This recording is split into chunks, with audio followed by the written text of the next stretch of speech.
すぐ行きますから。早く来て。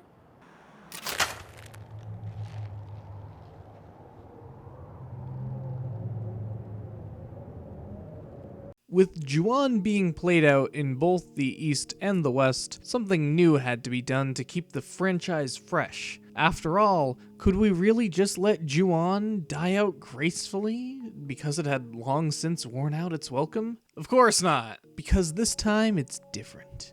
Juon is going back to its roots as a low-budget atmospheric horror. They're going to completely rejuvenate the series by recreating the very conditions that first brought it to life. That's right, just how The Curse was released in two no-budget 70-minute direct-to-video features by an unknown director, Black Ghost and White Ghost attempts to do the same. On White Ghost we have Ryuta Miyake, who's done more writing than directing, and probably for a good reason.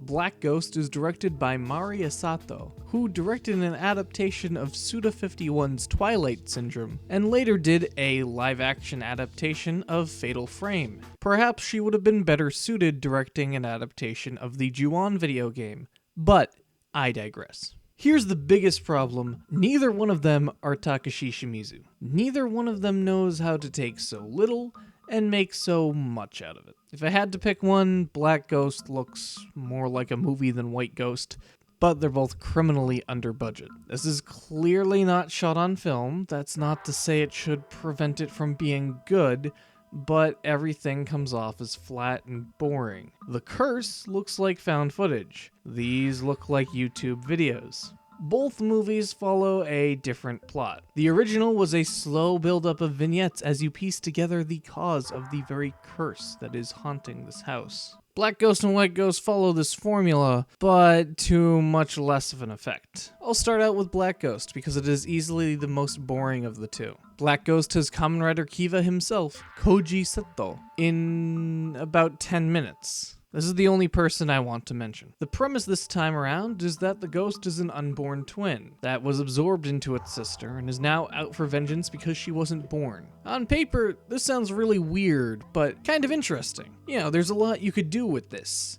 The unborn twin's soul is kind of like possessing the sister, right? That's kind of neat. In execution, it turns out to be the same Ju-on formula over again. It should be noted that the ghost rules here aren't really here in this one. White Ghost has your typical Ju-on fare. Black Ghost victims seem a lot more random once you realize the full scope of the story. Also, there's absolutely no reason this ghost needs to make a death rattle. It just makes the death rattle because that's what the other ones did.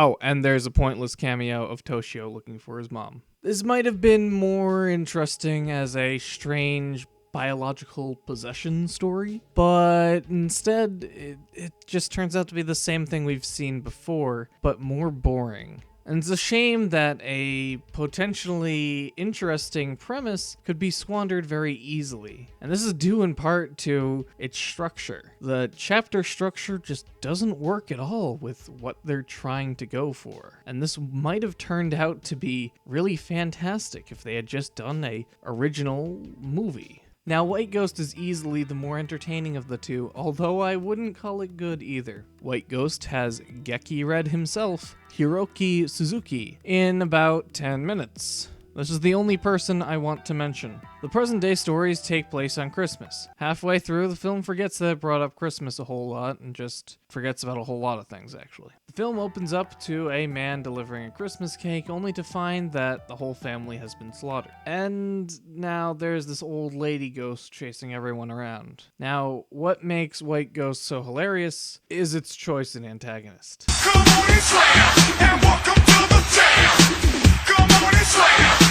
you wanna jam. This thing, the titular White Ghost, looks horrible. Its face looks like a mask that you could buy at iParty, and it's holding a basketball in every goddamn scene. Now, this might be a bit of advanced color theory, But when your character is almost completely white, a bright orange basketball will instantly draw the audience's eyes to it. It will be all that they could see, and it's so out of left field that it will make any audience member laugh. To top this all off, we have a plot that attempts to tackle some pretty heavy shit. The big reveal and climax of this film revolve around the revelation that the older brother has been molesting his little sister. And then we get a scene like this.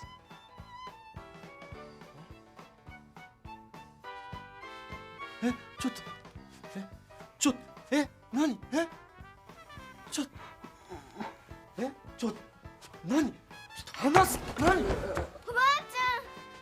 The older brother then goes insane and kills his whole family, choking Granny Ghost, thus justifying the death rattle.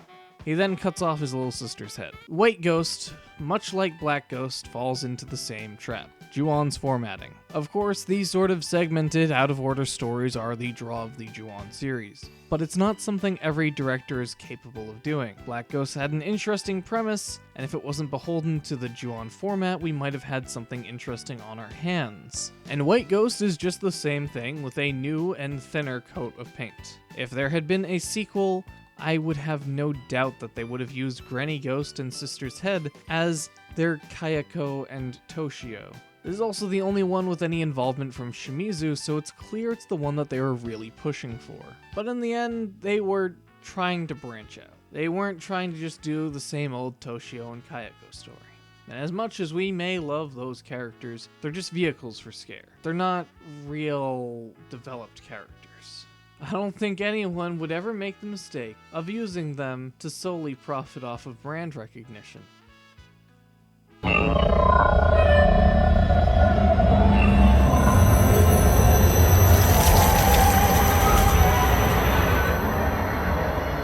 Ju-on, the end. The end? Ju-on 5. I can't be fucked to look up what that movie is because I am sure that it's gonna be bad.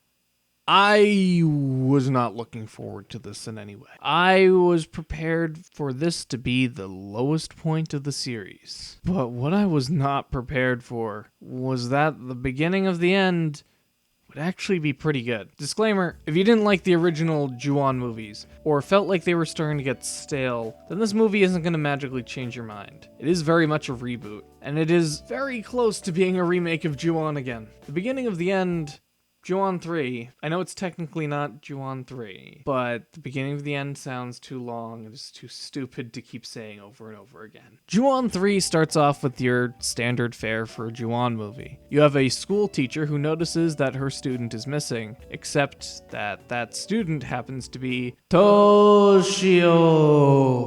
On the other side of things, you have Japanese schoolgirl fodder, as you usually do with these sort of things. They're not great, they're not particularly memorable, but we get a few good scenes out of them. A couple that are just using what worked in Ju-on again under a different context. One of my favorite scenes in Ju-on is when one character, Hitomi, hides under her blanket only to be dragged away from within her own bed. This works on a lot of levels because your home, your room, and your bed are all places where you feel the safest. And to see Kayako get the victim without even having to force her way into her room removes all of that comfort. This exact scene is remade in Ju-on 3, except this time it's at the school nurse's office, keeping the imagery but completely removing the context.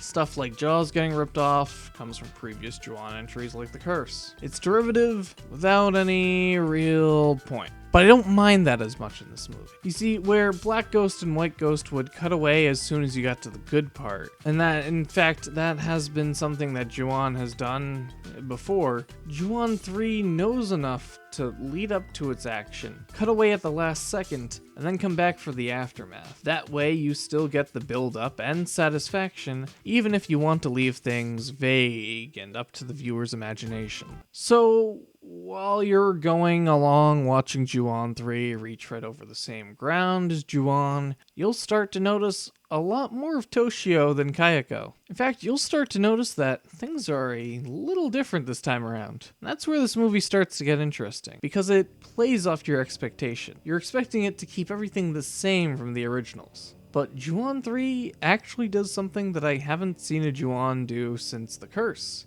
Ju-on 3 is a mystery movie. Now, without the shackles of continuity, Ju-on 3 can do whatever it likes, and actually manages to shift the focus entirely off of Kayako, making Toshio its main antagonist. But there's also a twist in the timeline of this movie that I won't spoil because it caught me off guard. What I will spoil sounds horrible on paper. Without going into too much detail, the Saiki murders no longer happen because Kayako wants some of her teacher's dick. Instead, Toshio births himself. I never thought I'd have to use that word again. This makes Kayako and Toshio's relationship really creepy, in a good way. Kayako taunts her husband saying that Toshio isn't his child, it's hers alone. And it brings this weird mother complex into the whole thing, which actually works in its favor because they play it up as creepy and unnatural. Not to mention the movie's already playing off your expectations, and now it's completely shattering the fundamental basis of the original curse. Ju-on 3 was directed by Masayuki Ochiai, who made his debut with Parasite Eve, of all things. Of all the Ju-on directors that tried to mimic Shimizu's style, he seems to be the only one that actually got it. If Masayuki directed Black or White Ghost, those might have actually turned out far better. Even if a lot from Ju-on 3 is derivative, it clearly understood how to handle the franchise better than most. We'll begin with the spin, traveling in a world of my creation. What we'll see will defy explanation.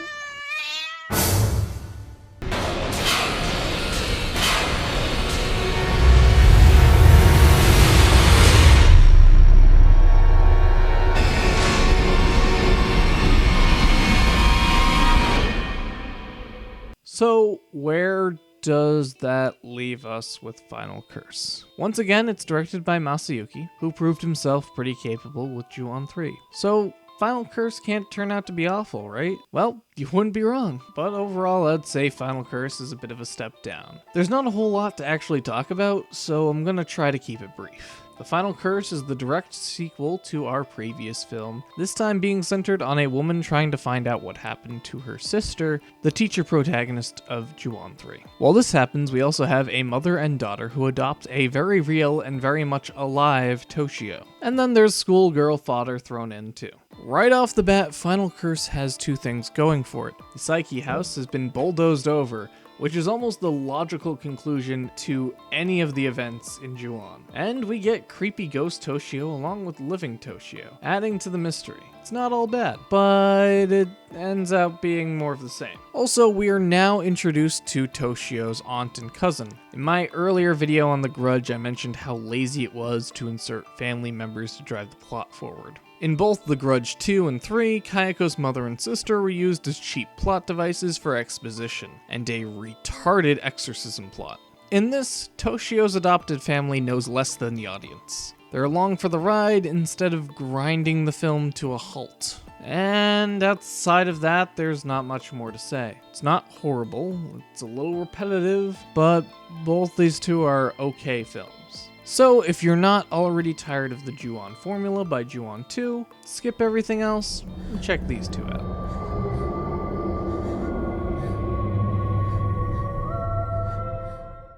The Ju-on franchise has had its ups and downs, and apparently it will still continue on with a reboot of the American franchise apparently in the works. But why has this franchise gone on so long? I honestly couldn't tell you. After 11 of these goddamn films, I can safely say there's not too much new ground for the series to tread over.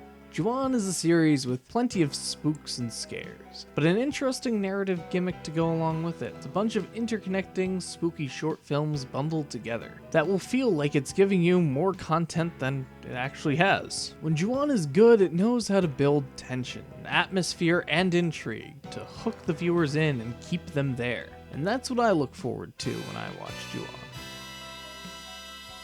That'll do it for our October look at Ju-on. But the month isn't over yet, and we have a special movie series to get back to.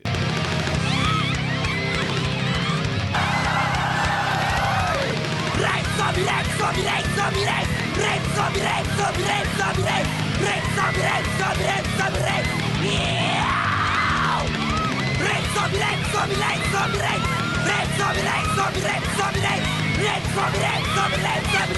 Let's go!